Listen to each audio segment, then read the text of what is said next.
Perkenalkan, nama saya Andrian Kurniawan dari kelas 12 jurusan pemasaran atau BDP 1. Berdirinya saya di sini ingin menyampaikan sebuah materi dakwah tentang perintah sholat. Assalamualaikum warahmatullahi wabarakatuh. Pertama-tama, marilah kita panjatkan puji syukur kepada Allah Subhanahu wa Ta'ala yang telah melimpahkan rahmat serta hidayahnya sehingga kita semua selalu sehat dan dalam perlindungannya. Tidak lupa sholawat serta salam semoga tercurahkan kepada junjungan kita Nabi Agung Muhammad Sallallahu Alaihi Wasallam.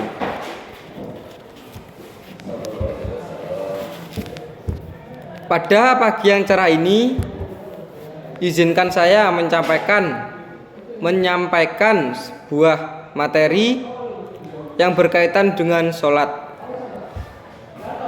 Sholat merupakan kewajiban bagi pemeluk agama Islam. Rasulullah Shallallahu Alaihi Wasallam bersabda, "Sholat itu seperti sebuah tiang di dalam agama." Hal ini dapat diibaratkan seperti sebuah rumah.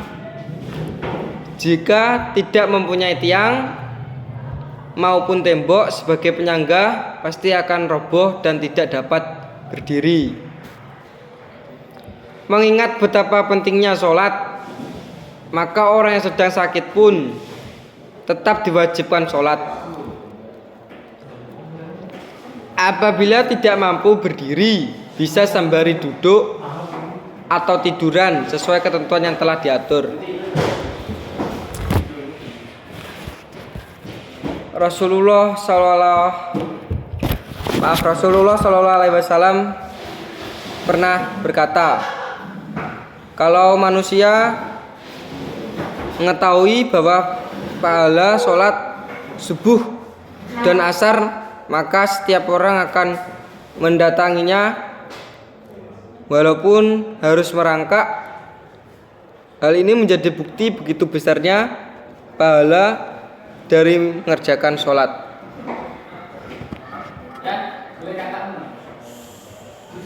Sholat tidak hanya menjadi suatu kewajiban saja, melainkan juga sebagai bukti keimanan seseorang kepada Allah Subhanahu wa Ta'ala.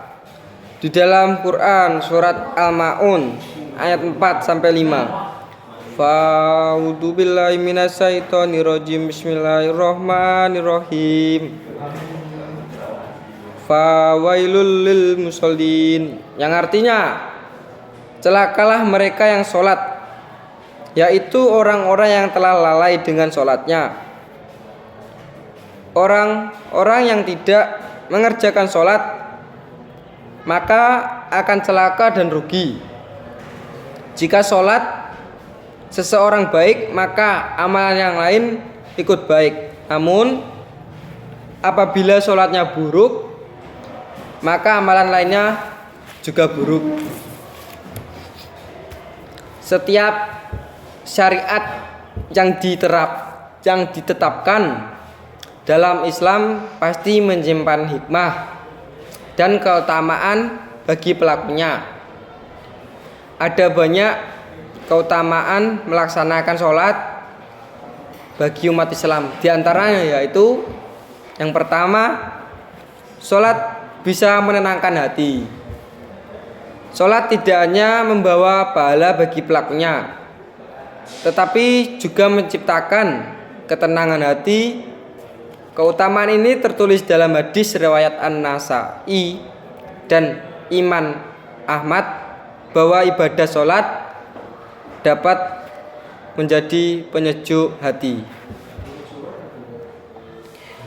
Seorang hamba yang rajin melaksanakan sholat akan merasakan kesejukan hati serta ketenangan jiwa.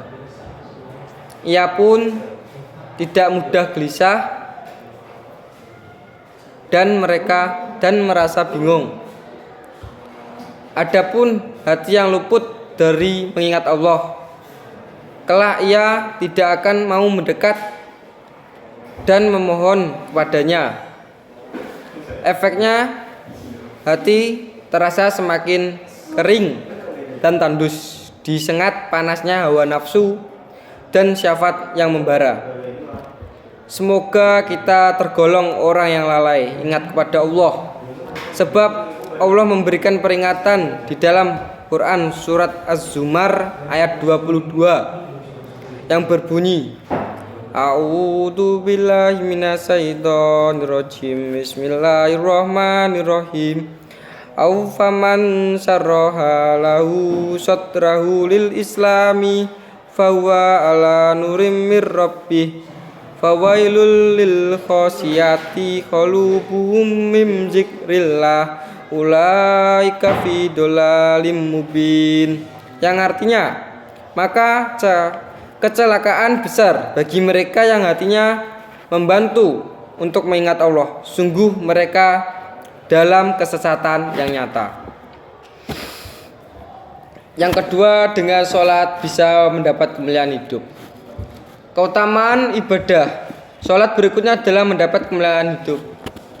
Kemuliaan ini tidak hanya dalam kehidupan dunia, namun juga di akhirat kelak, sebagaimana riwayat Utsman bin Affan bahwa seseorang hamba yang sholat tepat waktu akan memperoleh 9 jenis kemuliaan. Di antara kemuliaan tersebut adalah dijaga dan dicintai oleh Allah Subhanahu wa taala.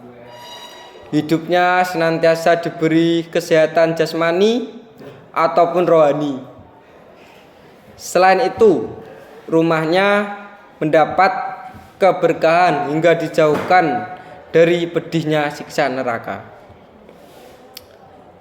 Yang ketiga, dijanjikan surga bagi ahli sholat. Setiap orang yang melaksanakan ibadah tentu mengharap balasan berupa pahala dan surga bagi orang yang rajin melaksanakan sholat dan tepat waktu. Hal ini tertulis di dalam sebuah hadis yang diriwayatkan Abu Daud. Di dalamnya disebutkan bahwa orang yang menjaga sewaktu-waktu sholat akan dimasukkan ke dalam surga. Namun Allah tidak menjanjikan kesenangan tersebut jika seseorang hamba tidak menjaga sholatnya. Sholat sebaiknya dilaksanakan tepat waktu secara khusyuk saat kumandang azan terdengar. Bersegeralah datang ke masjid.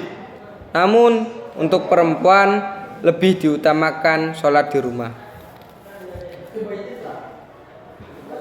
Pesan saya, jangan pernah melewatkan ibadah dan sholat, karena ada jutaan manusia di alam kubur yang ingin dihidupkan kembali hanya untuk beribadah dan bisa sholat kembali. Sholat adalah obat dari segala kegelisahan. Sholat adalah obat bagi jiwa yang hampa, pikiran yang bimbang, dan hati yang terluka. Demikian materi singkat yang dapat saya sampaikan. Semoga Allah Subhanahu wa taala memberikan kemudahan kepada kita untuk selalu menjalankan sholat dengan baik sesuai tuntunan agama. Amin. Sekian dari saya. Wabillahi taufiq wal hidayah. Wassalamualaikum warahmatullahi wabarakatuh. Waalaikumsalam.